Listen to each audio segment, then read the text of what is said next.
The ACC has had its deal with ESPN extended, picked up. So that means the league's totally good, right? You are Locked On College Football with Spencer McLaughlin, your daily podcast on all things college football. Part of the Locked On Podcast Network, your team every day. Welcome, everybody, to another episode of Locked On College Football. I'm your host, Spencer McLaughlin. Thank you so much for making this your first listen or your first view every day. Part of the Locked On Podcast Network, your team every day, and your daily source to stay up to date with the biggest stories in this, the greatest sport on planet Earth. Utah to the playoffs, Syracuse not to the playoff. Yeah, such crazy things shall be discussed today, which is brought to you by Game Time. Download the Game Time app, create an account, use code LOCKEDONCollege for $20 off your first purchase. Kenton Gibbs, Locked On ACC, keeps being right about things just over and over and over again. So I keep bringing him back over and over and over again. So this was a pretty big time period for the ACC, Ken. You have FSU and Clemson suing to leave. There was the potential of this extension not being picked up, but now ESPN is confirming they will be the full media rights partner or the primary media rights partner of the ACC through the 2035-36 season. And that means what to you? That the lawsuits are going to go away and the ACC is all good? No one's leaving? What are we dealing with here? Kenton is muted. I don't think that it means the lawsuits will go away, but it does mean that they're all good. That's what that means more than anything else. You know, this was a situation where me and Dono told people the ESPN ACC deal is one in which ESPN is the winner. Imagine, if you will, for example, Spencer, you got to date Megan Thee Stallion, and the only thing she required of you was to keep doing this show every day, and she would pay you to do it. Would you be like, oh, no, there are much worse relationships I could have than with the illustrious Megan B. And granted, I get it, right? In this scenario, the ACC is not the prettiest girl on the block, and you're not getting everything you want out of that if you're ESPN in terms of the viewership of a SEC. But you are getting more viewership than you're paying for. You are winning. Financially, ESPN was never losing money on the ACC. Everybody who knows anything about the ACC has repetitively talked about ESPN is shortchanging the ACC. ESPN probably needs to do more for the ACC network. They probably need to pay everybody at the ACC network more. They probably need to do more service to the ACC network in terms of securing these games. And yet, for some reason, everybody came up with it in their head, I think that ESPN, because two of their biggest teams could leave, are going to walk away from a deal where they're making money. I'm sorry to tell y'all, folks, we live in a capitalistic society. And in that society, you do what you can to make money. And if a deal is making you money, you don't walk away from it, friends. So I really am not shocked by this. And the people that are, how does it feel to have a head that if people grabbed you and shook you, it would just sound like maracas? You would just hear, because in what world would it make sense for ESPN to walk away from a winning deal? Kenton is so fired up about this. He's about to jump out the top of the screen. He's bouncing up and down, cutting himself off, being like, I can't believe you people didn't listen to me. I also want to go back to that hypothetical relationship. If Megan Thee Stallion is paying me, I feel like that's a dynamic I wouldn't want the authorities to be aware of necessarily. That sounds like a murky gray area, shall we say. But the ACC extends this deal, and for those that have forgotten, we'll bring you up to speed real quick here. This deal was struck a while ago with an agreed upon amount. And it was a 20-year deal that at the time was seen as a visionary contract. Look at the security, the stability they have.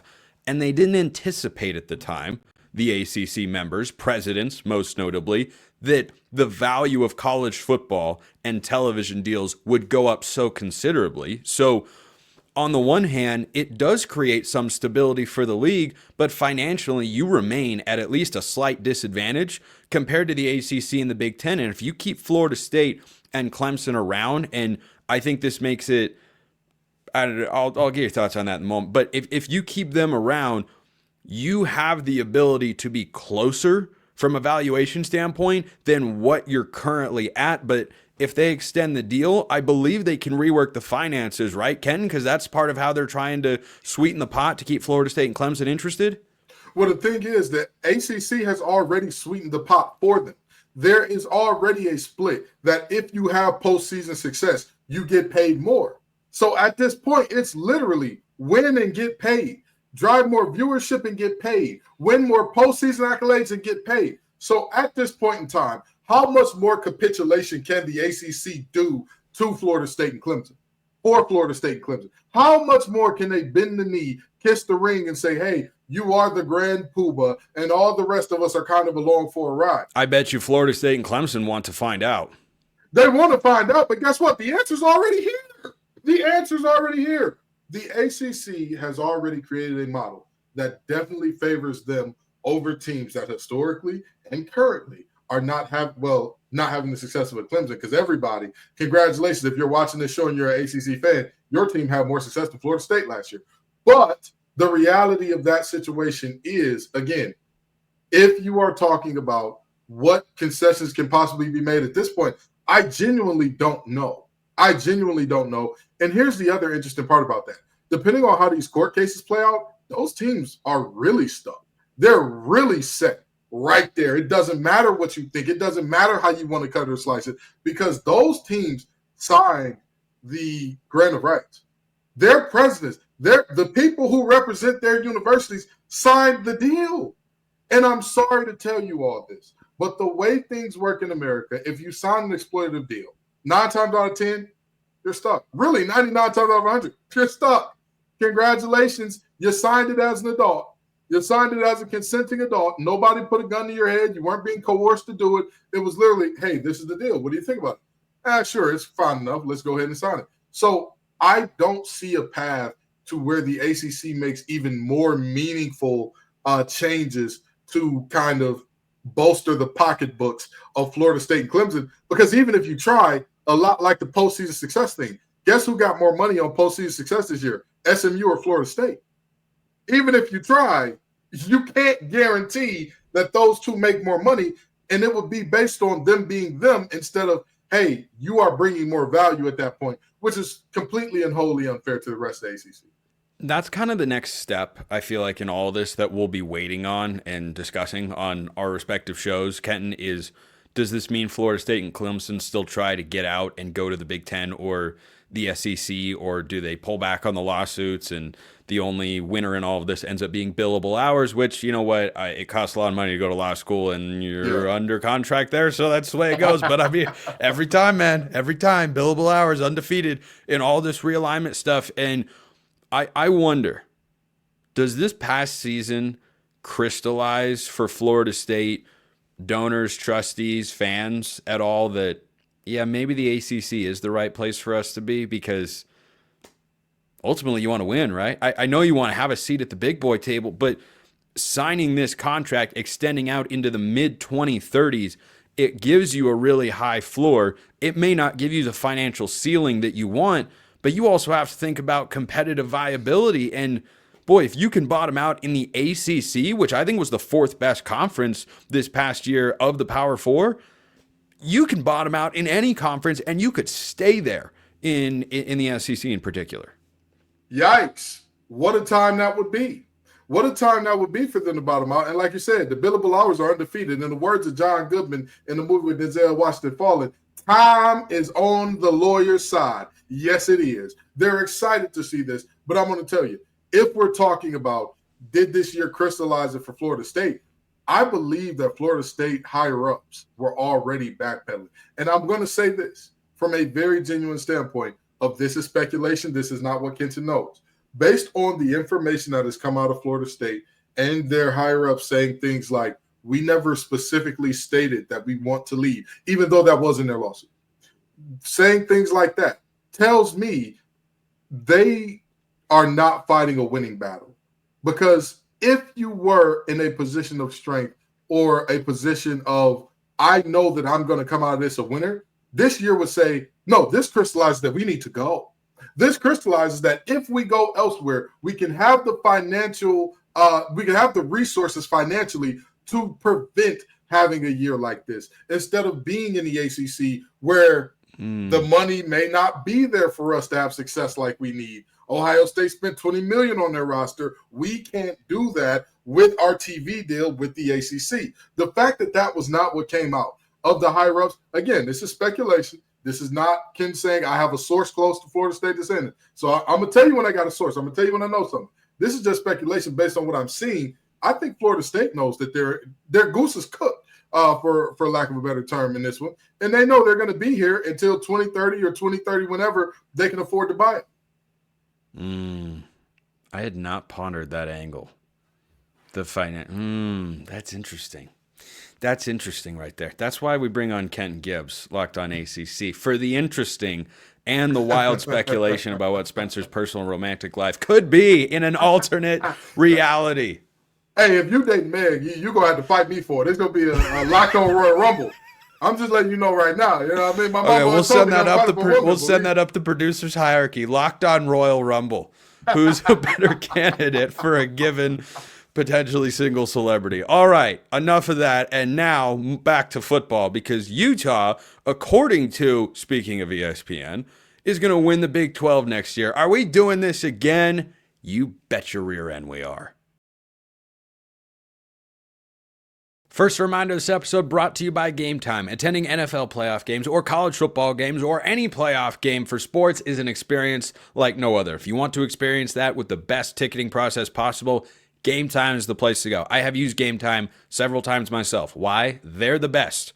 I don't know what my favorite feature is. The views from your seat before you buy that you get in the app as you are looking, or on the website if you're looking on a computer, or if it's the all-in pricing feature that you toggle on and boom, you know what the price is up front, taxes and fees included. So it's really, really helpful in a lot of different ways. And they have Game Time Picks, which filters out the fluff to show you only incredible deals on great seats so you can focus on what matters.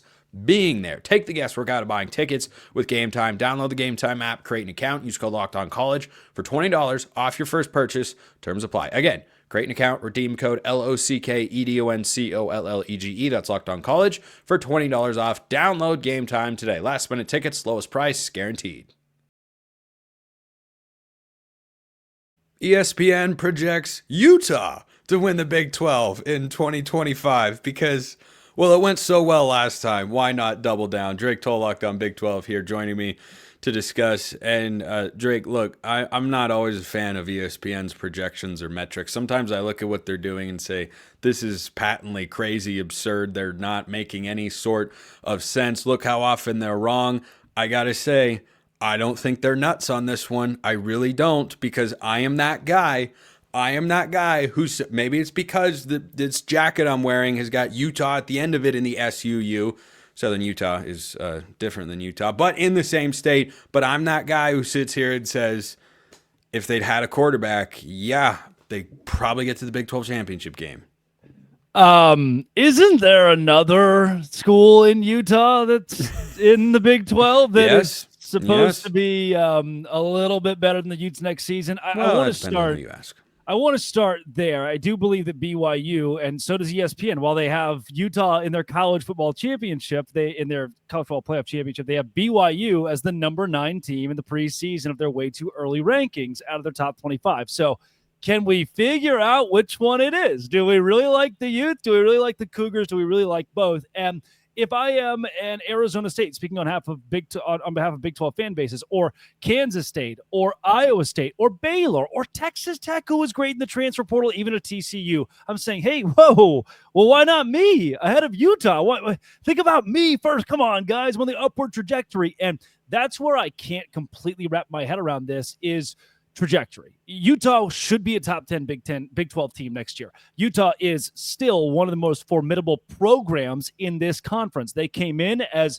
the big dog, and they won 2 Pac-12 championships in the last 3 years in that conference. They move in here. They go 5-7. They lose to Houston. They lose to Arizona State. They have a dud of a football season. That Oklahoma State win, now it's for naught. That same team finished 3-9. I believe Utah is formidable, but to have them in the playoff, from 5-7 to the playoff, that's where, Spencer, I mentioned this earlier this week on my show, is the 4 letters of ESPN. You don't need clickbait. You don't need in your projections to have Michigan, Ohio State playing in the first round, which they do, by the way. You don't need 2 SEC teams squaring off in the first round and the winner plays an SEC team, because we know that's not how the playoff's going to go. They're just putting this stuff out, which is a crazy thing for literal ESPN to do, to grab attention. I for the first time, I'm looking at these going, there's so little sense in this. It seems intentional. They throw Utah out there just to make somebody mad and give everybody a major talking point. But are they singling out the Big 12 with their ridiculous, eye-popping, and unrealistic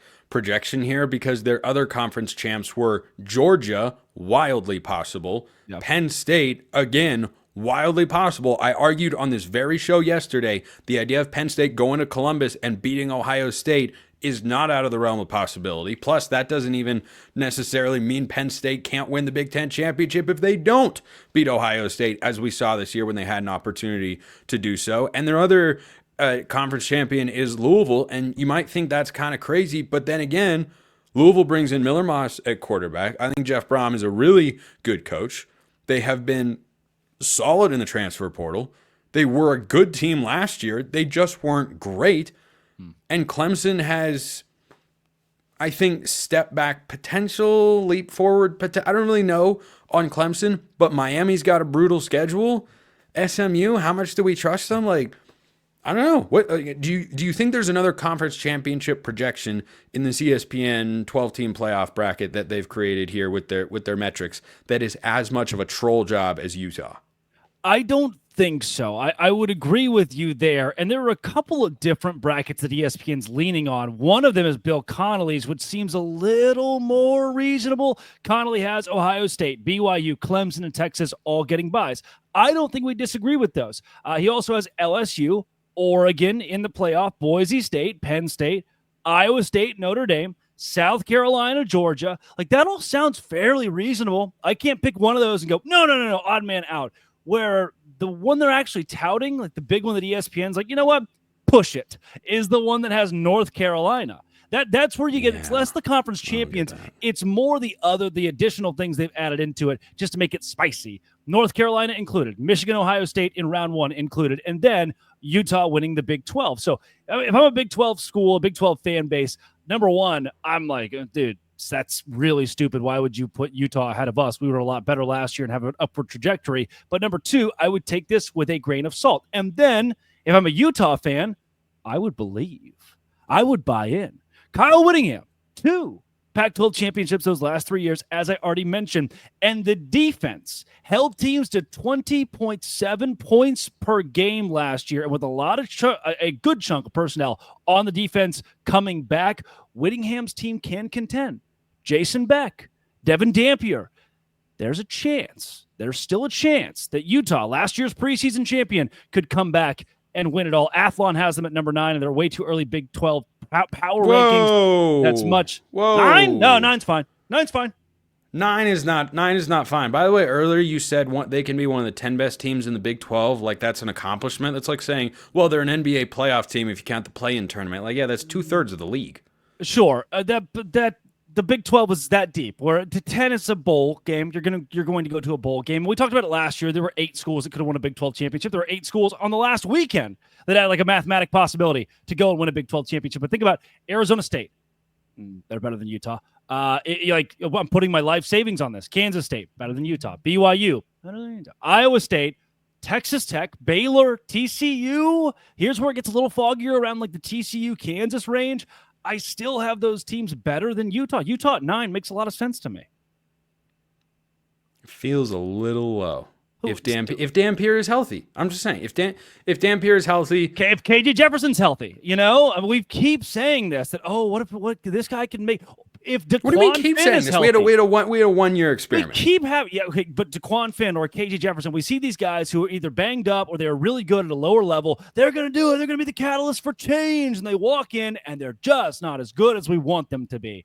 Cam Ward though, like there are guys who prove it differently. That's who was in my head. Though we see it, I think more often than not, we just kind of bury it where a DeQuan Finn gets a multi-million-dollar NIL deal at Baylor and then within 3 games is no longer the starter there and is now back at Miami of Ohio in the MAC. I think it's much more likely that happens to Dampier than he becomes a Heisman contender. Sorry. Okay. So as you look at the Big 12 power rankings going into next year, but I'm not saying I agree. I'm just saying okay. And we're going on to my next question here. If not Utah as your preseason Big 12 favorite, the odds would say it's Arizona State or Kansas State. I don't hate either of those picks. Arizona State has a lot coming back that's not just limited to Sam Leavitt and Jordan Tyson. They have done really well in the transfer portal to bring in guys that I think are going to help them out. They clearly have a really good coaching staff. I like the Arizona State pick. I really do. And it's crazy to say after such a 1-year turnaround from 3 wins to 11 and nearly the Final Four of the college football playoff and playing Ohio State, and they're 1 play away from beating Texas. But I mean, should that be your Big 12 favorite, or would you look at Kansas State with Avery Johnson going into another year? I really do favor these 4 teams. Texas Tech. Sorry. Coughed. I really do favor the BYU, Kansas State, Iowa State, Arizona State conversation as kind of that top tier of what the Big 12 brings to the table next season. But one school we're forgetting here in a lot of these convos, Texas Tech. Year 4 of Chris Kleiman. Kansas State wins a Big 12 championship, beats TCU. Year 4 of Joey McGuire. People are asking questions, and the recruiting's been really good. When do we actually prove it? Can we be a Big 12 power? I think year 4, this could be the year of the Red Raider. Now, here's the problem, Spencer. When you and I agree on things, the top of the Big 12, manure hits the fan. But I do believe in the Texas Tech Red Raiders, who I have in that 5 spot right now, but they could very, very much win the conference. Yes, I'm a buyer on the Red Raiders going into next year, which is horrible news for those in Lubbock. Maybe I'm only a buyer because I played their home golf course one time and I loved it. I thought it was a great track. Would 10 out of 10, 5 stars recommend. Or maybe 9 out of 10. You got to say 10 out of 10. ESPN just sent a push notification from a year in the future. Joey McGuire fired after a 2-10 season. Gosh, no! Headline on Locked On College Football with Spencer McLaughlin. Texas Tech, the Florida State of 2025. Oh, no. Get ready for the Kansas, Utah. So sorry, Texas Tech, but we both kind of like you right now. That's not. Which, for those that are very confused, we each picked Kansas and Utah in the Big 12 championship. Yes, we should offer that point of clarity. But hey, it was us and Joel Klatt, so we're. And he makes a lot of money. The best. Yeah, that's obviously all that matters, at least to, some entities in the college world. Not me. That's not how I roll, folks. Not how I roll, folks. You know how Syracuse is going to roll through their schedule in the ACC? They're going to stumble some more, and they had this amazing under-the-radar season, and I don't know how they back it up.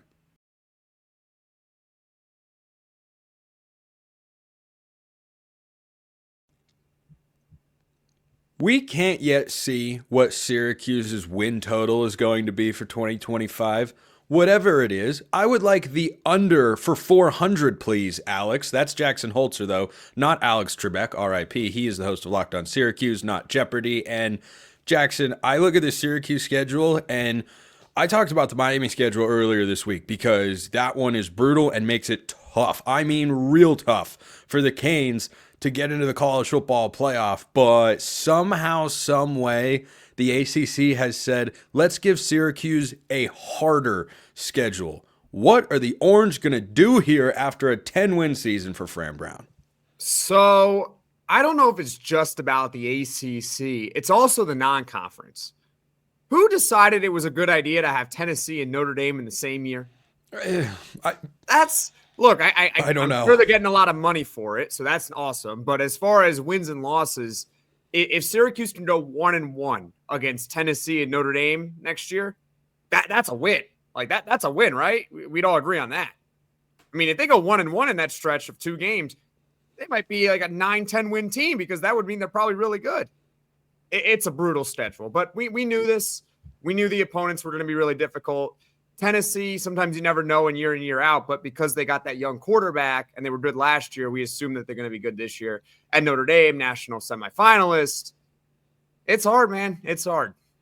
There were reports last year that USC wanted to buy out of the LSU game, which ended up being the highlight of USC's season last year. But did anyone at Syracuse ponder the idea of can we get rid of one of the? Can you give us like a like a Georgia Southern here, or can you give it, SEC, ACC? They love those late season cupcakes, of which there is not one for Syracuse here. For those who don't have Syracuse schedule memorized and understand what we're talking about, here's how this is going down.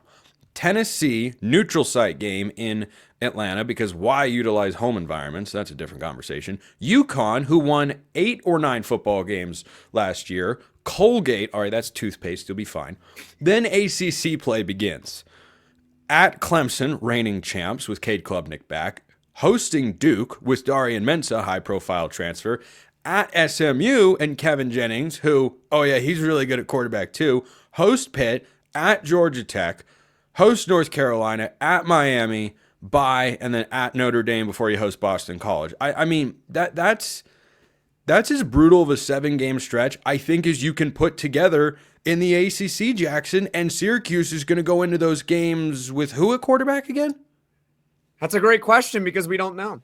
The likely favorite, I would say, is Ricky Collins. He's the transfer from LSU. He sat there for a couple of years, but there was just no path to playing time at LSU. He's a former 4-star quarterback in 2023. But here's the thing, Spencer. Whoever is making the start against Tennessee, whoever it is on the Syracuse roster, it's going to be their first ever collegiate start. That's their first one. Ricky Collins, Luke Carney is a true freshman that they like. Rich Bellin's another true freshman. Jakari Williams is a 2024 recruit. No matter who it is, it's their first collegiate start. They're starting against Tennessee. I mean, talk about getting thrown into the fire. It would have been nice if Colgate was the first game, just to kind of get your legs under you a little bit at college football. But nope, it's Tennessee. And I spoke about this on the Locked On Syracuse channel about why it seems like Syracuse's schedule is so difficult. It's because they're entering most games that they're playing in next season. Right now, when you look on paper, they don't really have the quarterback edge, do they? No. And having the quarterback edge doesn't mean everything, right? It doesn't mean everything, but it means a lot. If your team has the better quarterback, you're more likely to win. Fair to say? Yeah. Oh no, I'm in 100% agreement there that I can't find a lot of games where I feel Syracuse is going to have the better quarterback there. Correct. So the way I look at it is this: like, if someone emerges on Syracuse's roster, right? If Ricky Collins takes off and has a great year, then we'll look at the schedule and we'll say, all right, maybe because it's so difficult, they probably can't really get into the college football playoff and be in Indiana, but can they be somewhat successful, win 8-9 games? Sure. Basically, what I'm saying is that if they had Kyle McCord come back for a 5th year, they might have been able to win 7, 8, 9 games with this schedule. But when you look at Syracuse's quarterback, combined with the fact that they have Murderer's Row on the schedule, it doesn't look all that great. It doesn't look good for Syracuse right now. No, it does not. And it was such a great first season for Fran Brown that, it is worthy of discussion on a show like this or many others, but I think is mostly flying under the radar because, well, it's Syracuse football. But last year, the discussion was the exact opposite. It was, hey, I don't know how good Syracuse is, or if Fran Brown's a good coach. Turns out he's really good. But, man, their schedule's favorable. Look, FanDuel's got their win total at 7.5 because, well, they aren't playing that many heavy hitters. Now they're playing almost all of the heavy hitters. 4 of the top 5 teams in the preseason ACC championship odds. Tennessee in a neutral site and at Notre Dame. I mean, your 2 toughest non-conference opponents, your 2 really tough non-conference opponents who are just in the playoff. Notre Dame was just in the national championship game. You don't get either one of them at the JMA Wireless Dome. I mean, that's just not. Nothing about that feels good but if to your point, if you had McCord, who was better than Cam Ward in that one game and allowed him to beat Miami and was the leading passer in college football last year, I'd feel differently. But I'm glad you brought up Indiana because Syracuse was closer than most people, I think, realize to kind of being in Indiana last year. I mean, they were 9-3. Couple games go differently. Boom, suddenly they're 11-1 as an ACC team, and that gets consideration, as we know. And I just look at them this year and go, boy, this feels like a pullback reset. I can't confidently put them where I wanted to coming into next year, which is in the ACC championship picture. I can't put them there. I agree with you. I think it's really difficult to find the amount of wins required to get to a conference title game. I mean, you're probably going to have to win at least 6 ACC games to get there, maybe even 7. And I find it really hard to believe that they're going to win that amount of games, which is why I don't think the goal. I mean, look, Fran Brown is going to tell you what the goal is. Go undefeated, win the national championship game. All right. He's very authentic. He's very honest. But if we're all being real here and we're all being reasonable, I think the goal really is about who's going to be the quarterback in 2026. Who is it? Is it a guy on the roster? Can they find their answer this season? Because if they find their answer at quarterback, if it's Ricky Collins, if it's Luke Carney or someone else that I'm not mentioning, well, then great. Maybe Syracuse can pull off 7-8 wins, have another successful year. They could be almost like Georgia Tech was a year ago, where they also had a brutal schedule, and I thought they had a good team, but man, that schedule kind of screwed them. But hey, you can enter in 2026. You know who your quarterback is going to be. You're feeling good because you had such a difficult schedule and you still won 7-8 games. And then the schedule gets a little bit easier in 2026 and boom, you're off and running. Yeah, I think that's how Fran Brown should approach it. I don't think it's how he will. I don't think it's how he's wired. He's certainly one of the most underrated coaches in America. Can I cut in with that for a second, Spencer? Yes, go ahead. I don't think any coach should aspire to go 8-4. I don't think anyone should. I think that's for us to talk about. I agree. I think if your mindset is to go 8-4, guess what? You're not thinking about the end goal, whether it's realistic or not. I think he should be thinking about, I want to win a national championship game. Yeah, and coaches in all college sports are honest, whether they say so publicly or not. If you've never been around college coaches, they know sometimes, like, we're not going to win this game, or we didn't really expect to. We would have liked to. We tried to prepare, but sometimes you just know. Syracuse, to me, is the Florida of the ACC this year. Can be a good team. I have fewer questions about Fran Brown as a head coach than Billy Napier, though, but I just look at the schedule and say that's overly prohibitive. That is, I think, along with Miami and probably even above Miami, the most difficult schedule in the ACC. Boston College has got a brutal one as well. AJ Black of Locked On Eagles pointed that out to me the other day, and I looked at their schedule. Yeah, that's not very easy either, but we talk about this stuff because it does indeed matter a lot. You look at teams that make the playoff. Why did Indiana get in this year? Because they didn't have Michigan, they didn't have Oregon, they didn't have Penn State on their schedule. It matters a whole heck of a lot. Jackson Holzer, Locked On Syracuse. Appreciate it as always. Appreciate everyone listening. I will see you next time. And until then, hope you have a wonderful rest of your day.